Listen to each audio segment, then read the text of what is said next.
नमस्कार दोस्तों, study academy में आप सभी का स्वागत है। आज हम इस वीडियो में जानेंगे कि अमेरिका में राष्ट्रपति का चुनाव कैसे होता है। राष्ट्रपति चुनाव की पूरी प्रक्रिया हम इस वीडियो में जानेंगे।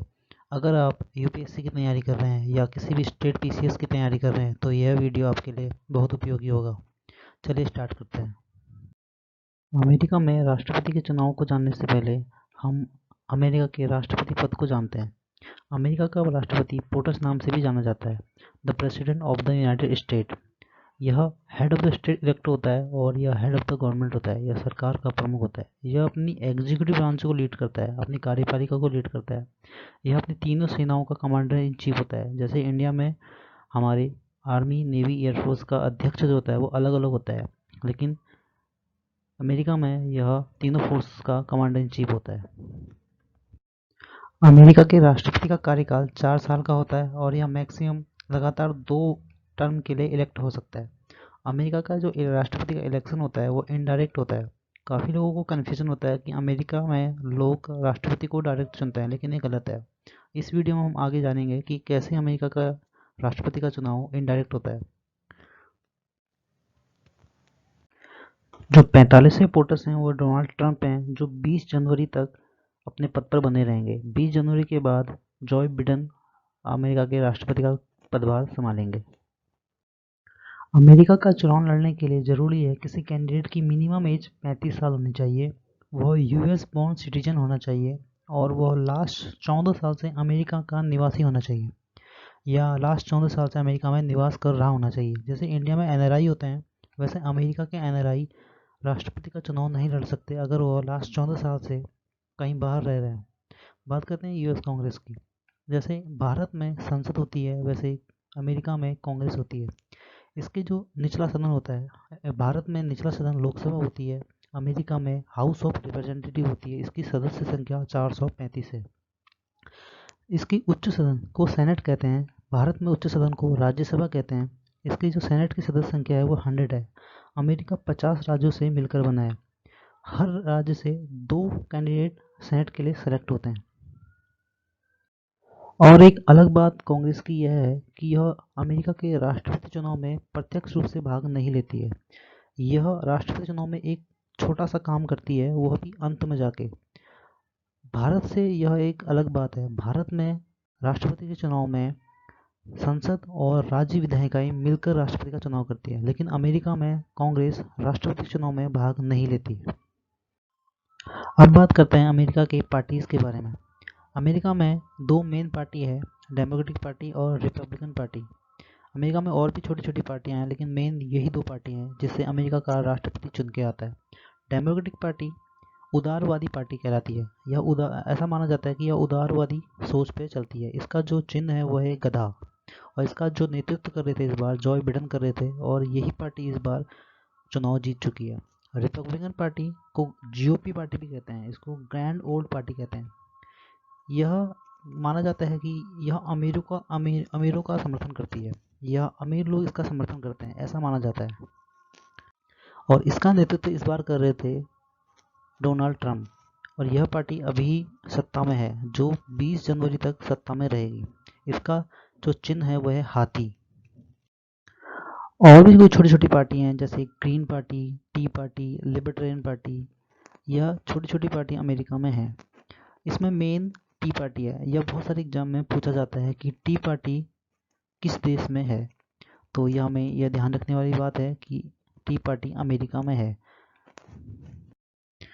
अब हम बात करते हैं प्राइमरी एंड कॉकसेस के बारे में। राष्ट्रपति चुनाव का यह प्रथम चरण है जो डेलीगेट्स चुनते हैं। प्राइमरी एंड कॉकसेस वह प्रोसेस है जिससे कोई पार्टी डेलीगेट्स चुनती है, जिससे यह डेलीगेट्स लास्ट में जाके पार्टी का फाइनल उम्मीदवार चुनते हैं। यह डेलीगेट्स लोकल रिप्रेजेंटेटिव होते हैं। मान लो कोई पार्टी है डेमोक्रेटिक पार्टी, इसके 5 या 6 उम्मीदवार राष्ट्रपति पद के लिए खड़ा हो गए। अब राष्ट्रपति तो का पद सिर्फ एक है। राष्ट्रपति पद के लिए किसी पार्टी से सिर्फ एक ही चुनाव लड़ सकता है। तो जो 5 और 6 लोग खड़े हुए हैं, यह डेलीगेट्स उनमें से किसी एक को चुनेंगे अपना फाइनल उम्मीदवार। यह इसी प्रोसेस को बोलते हैं प्राइमरी एंड कॉकसेस। बात करते हैं प्राइमरी की। प्राइमरी एंड कॉकसेस में प्राइमरी वह प्रोसेस है जिससे वोटर्स या पार्टी मेंबर्स, कोई भी इच्छुक वोटर डेलीगेट्स को चुनती है सीक्रेट बैलेट के थ्रू, गुप्त मतदान के थ्रू डेलीगेट्स को चुनते हैं कोई भी पार्टी मेंबर्स और वोटर्स। जो यह डेलीगेट्स लोकल रिप्रेजेंटेटिव होते हैं जो आगे जाके राष्ट्रपति चुनाव का जो फाइनल उम्मीदवार है वह चुनेगा। अब बात करते हैं कॉकसेस की। प्राइमरी में जो वोटिंग होती है डेलीगेट्स की वह सीक्रेट बैलेट के थ्रू होती है, लेकिन कॉकसेस में यह ओपन गैदरिंग होती है। इसमें ऐसी एक भीड़ होगी जिसमें पार्टी मेंबर्स और कोई भी वोटर्स डेलीगेट्स को चुनेगी। दोनों प्रोसेस में डेलीगेट्स चुने जाते हैं, लेकिन सिर्फ फ़र्क प्राइमरी एंड कॉकसेस में इतना है कि प्राइमरी में गुप्त मतदान के थ्रू डेलीगेट्स चुने जाते हैं और कॉकसेस में ऐसे ओपनिंग गैदरिंग में चुने जाते हैं। इसी बीच एक टर्म आता है सुपर ट्यूसडे। सुपर ट्यूसडे होता है जब बहुत सारे स्टेट में, लगभग 4, 5 या 6 स्टेट में एक ही दिन प्राइमरी एंड कॉकसेस की प्रक्रिया होती है। प्राइमरी एंड कॉकसेस की प्रक्रिया के थ्रू डेलीगेट्स चुने जाते हैं एक ही दिन, उसको बोलते हैं सुपर ट्यूसडे। अब बात करते हैं हम नेशनल कन्वेंशन के बारे में। नेशनल कन्वेंशन एक ऐसी डेलीगेट्स की भीड़ होती है जब देश भर के चुने हुए डेलीगेट्स एक जगह इकट्ठा होते हैं और उस दिन वह किसी पार्टी का फाइनल नॉमिनी चुनते हैं, और यह मेनली जुलाई के महीने में होता है। इसके बाद आता है कैंपेनिंग एंड डिबेट्स। जब नेशनल कन्वेंशन के थ्रू पार्टी अपना फाइनल उम्मीदवार चुन लेती है, अपना फाइनल नॉमिनी चुन लेती है राष्ट्रपति पद के लिए, तब ये कैंपेनिंग एंड डिबेट शुरू होते हैं। यहाँ मेनली जुलाई से अक्टूबर तक चलते हैं। इसमें जो नॉमिनीज होते हैं वे वेरियस स्टेट में जाके रैलीज करते हैं और 3 टेलीवाइज डिबेट, यह बहुत मेन होता है। सारे देशवासियों की नज़र इस डिबेट पे रहती है। इसमें 3 प्रमुख चैनलों पे यह शो होते हैं और जो राष्ट्रपति पद के उम्मीदवार होते हैं वो आपस में बैठ के डिबेट करते हैं, अपने अपने विचारों को जनता के सामने रखते हैं। अब हम बात करते हैं द इलेक्शन की। यही वो मेन दिन होता है जब अमेरिका की आम जनता वोट डालती है प्रेसिडेंट इलेक्शन के लिए। इसकी कोई फिक्स तारीख नहीं है, यह नवंबर मंथ में फर्स्ट मंडे के बाद जो ट्यूसडे आएगा उस दिन होता है। इस बार यह 3 नवंबर को हुआ था।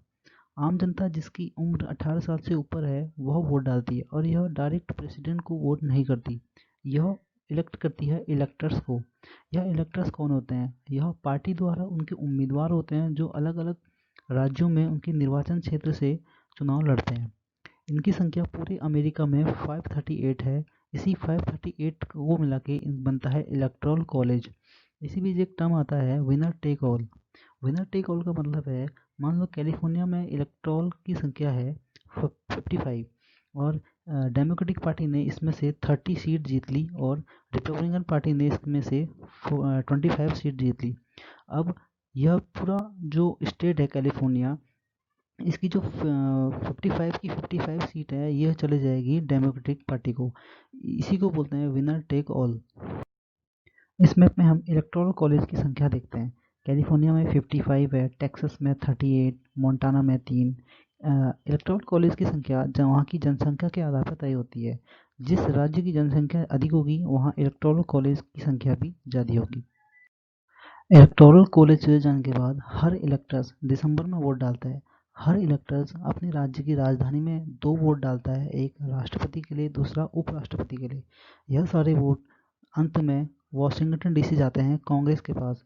कांग्रेस इन वोटों की गिनती जनवरी में करता है और कांग्रेस यह देखता है कि कोई भी कैंडिडेट 538 में से 270 या इससे ऊपर के वोट लाता है उसको विजेता घोषित किया जाता है और कांग्रेस ही फाइनल डिक्लेरेशन करती है। अंत में इनॉग्रेशन की डेट फिक्स होती है। हर बार की तरह इनॉग्रेशन की डेट 20 जनवरी को ही फिक्स होती है। इसी दिन नया राष्ट्रपति और उपराष्ट्रपति अपना पदभार संभालते हैं और शपथ लेते हैं और पुराना राष्ट्रपति त्यागपत्र दे देता है।